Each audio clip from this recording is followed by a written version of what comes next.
Hey folks, welcome back to another lesson, and hopefully you've gone through the half-life experiment and you understand it. We're now going to look at the applications of half-lives and how to use half-life in calculations. So the first part of the lesson is going to be an application type thing, so information, and the second half is, is going to be calculations. Okay, so just to give you a few reminders about half-life, remember the definition from the previous lesson, and remember that after one half-life, or after each half-life, the activity drops to half.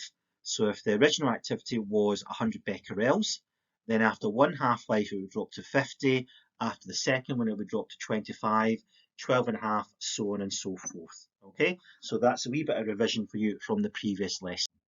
So remember as well, I showed you the slide and we said that these could be used to tracers, because remember tracers are injected into the body and then the radiation goes through the body and is detected to allow you to work out what's happening in the body. So as a result, you don't want something with a massive half-life, because then that person will become radioactive, but you don't want something that's too short, otherwise you can't detect the radiation. And then obviously the bottom ones there, we have radioactive waste, which is buried underground because we don't want people getting close to these. Okay, so let's look at an application for using radioactive half-life. And one of the main applications is in medical treatment, where we want to use a half-life that has the appropriate half-life, usually a few hours, maybe a few days at best, at worst really. Okay, the correct range, because remember it's got to go through the body, so whether it's going to be gamma, beta or alpha.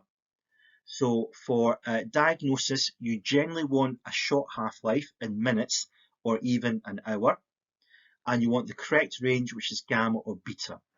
If you're using an alpha source, that's usually more for treatment, because remember alpha is more easily absorbed. So here's a typical example, and it says a radiologist is scanning a patient for tumours in their body. She has access to the above radiation sources. State which one she should use and justify your answer. So pause the video and have a wee think about which of these radioactive sources would you use and give a reason why.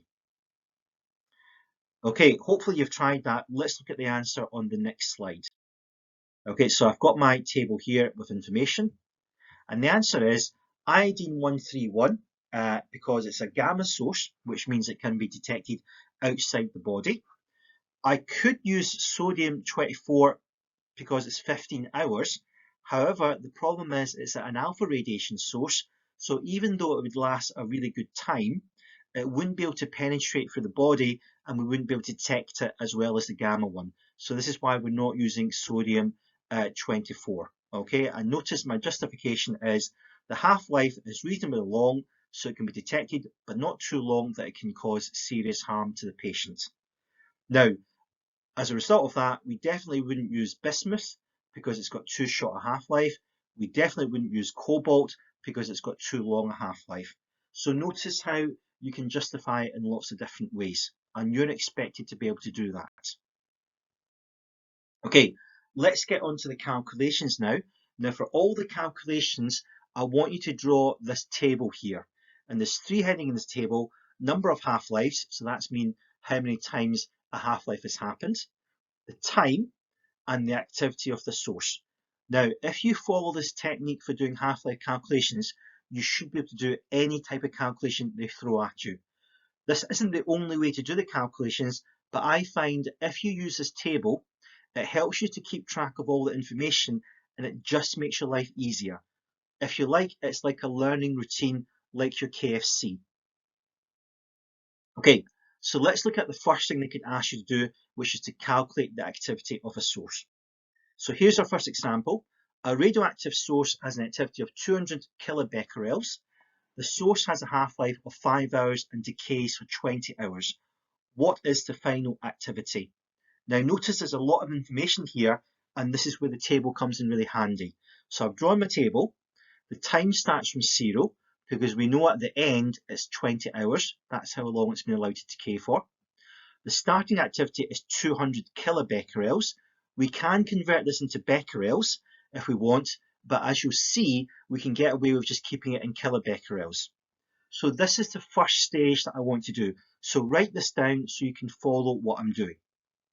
Okay, now the next thing we know is that for the half-life it's 5 hours. So what that means is after every 5 hours we know the activity is going to drop by 100.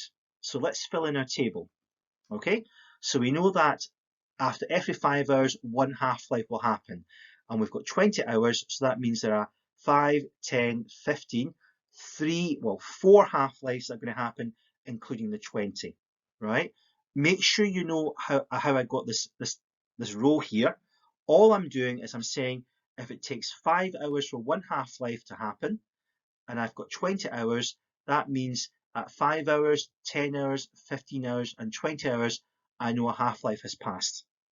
Now, each time a half-life passes, we know that activity is going to drop by half, so we can update the bottom row, which means we've got 100, 50, 25, 12.5. So notice how I did that calculation there, folks. If you want, you can fill in the number of half-lives at the top, 1, 2, 3, 4. So the activity after 20 hours, if the half-life is 5 hours, is 12.5 kilobecquerels. Remember your units. Now, make sure you know how to do this example because all the other examples will build on this. I've got another one that I want to try on the next slide. So, background radiation was measured to be 4 becquerels. A radioactive source has an activity of 124 becquerels. The source has a half-life of 2 hours and decays for 8 hours. What is the final activity? So, two things here. If you feel confident, go and try it yourself. But before you do so, let me give you a wee help. Remember, we've been given the background radiation. And what do we always do with the background radiation and the actual measured radiation? Hopefully you remember, we've got to work out the corrected count. So we do that by the following. Work out the corrected count, so it's 124 minus 4, which is 120 becquerels, and that's it. The next step is we draw our table.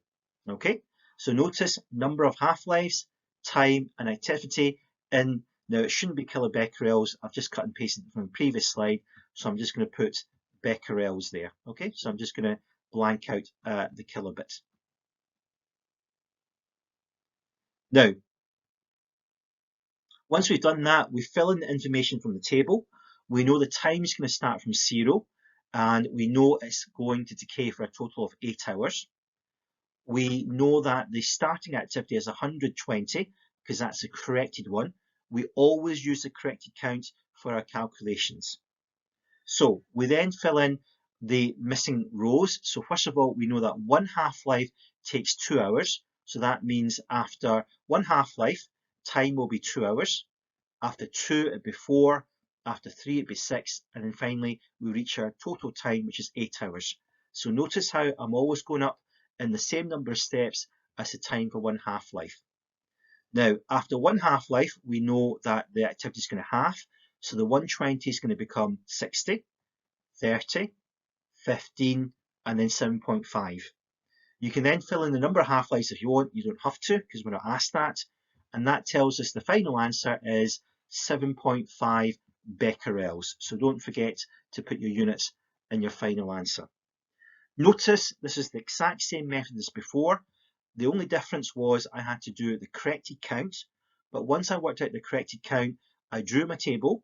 I put time was 0, filled what the final time was, put in the activity, worked out how many half-lives happened, and then worked out how many times the activity halved to get the final value. That's a routine, folks. Make sure you know it. Okay, final example, and I would like you to try this one yourself. So pause the video and have a go of it. And I'll take you through the answers once you've tried it. Okay, hopefully you've tried it. Here's the answers, folks. The corrected count, remember you've always got to work that out for your calculation.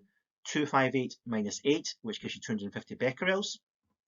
We draw our table, and the activity was 0, and the final number of times was 12 hours, and it's increasing by steps of 3 each time. So we go 0, 3, 6, 9, 12.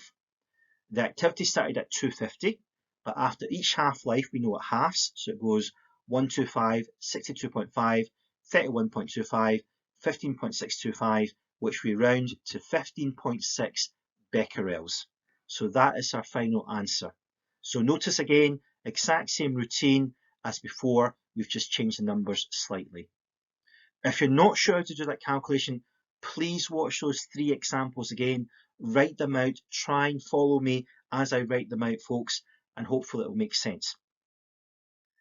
The other type of calculation you might be doing is you might be told about the activity, but then you have to work out how long the half-life is, or how long it takes for one half-life to happen. Okay, so here is a worked example to show you. Radioactive source is an activity of 200 becquerels. After 18 hours, it drops to 25 becquerels. Calculate the half-life of the source. So again, notice I've got the same table as before. I filled in my information. Time is 0. The final time is 18 hours. The initial activity was 200 and the final activity was 25.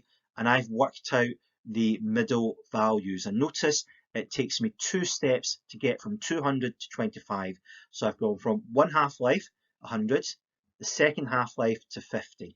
So that tells me I've got to go from 0 to 18 in 2 steps. So what could these 2 numbers be so that I go here and then end up with 18? And the answer is if it was 6, okay? Because we would know that after one half-life, the time would be 6 hours. And in the second half-life, the time would be 12 hours. And then that means the third half-life would be 18 hours. So notice what I'm trying to do is I'm using the activity to work out how many half-lives have happened. That then lets me work out what each half-life must have been worth because I know how many steps I've got to do before I reach the final time. Okay, that's the process. Let's look at another example. Okay, so the background radiation was measured to be 10 becquerels. A radioactive source has an activity of 610 becquerels. After 12 hours, it drops to 150 becquerels. Calculate the half-life of the source. Now, notice how there's a lot of information there. And if you try and do this in your head, you're going to get lost very easily. So this is why I really recommend you do the table. Before we do that, obviously, hopefully you've spotted it, we've been given a background radiation, so that means we need to calculate a corrected count. So the corrected count would be 610 minus 10, which is 600 becquerels. We then draw our table. Okay, so notice in my table it keeps track of everything, so it's nice and easy. So we've got the time starts from 0, and we know it's going to run for a total of 12 hours. We've got an activity of 600 and a final activity of 150. Okay, so the trick we need to work out now is how many steps do we have to divide by to get to the 150. So this is quite an easy one because after one step we've got 300 and then the next one will be 150. So we know there's only really one half-life happens before we get to the 12. So that means our answer has to be 6 because the next one has to be 12. So that's how we know the half-life of the source is 6 hours. And that's how you do it. So notice it's the exact same as before.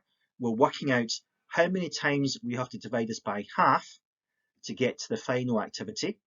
That tells us how many steps we've got before we reach our final time.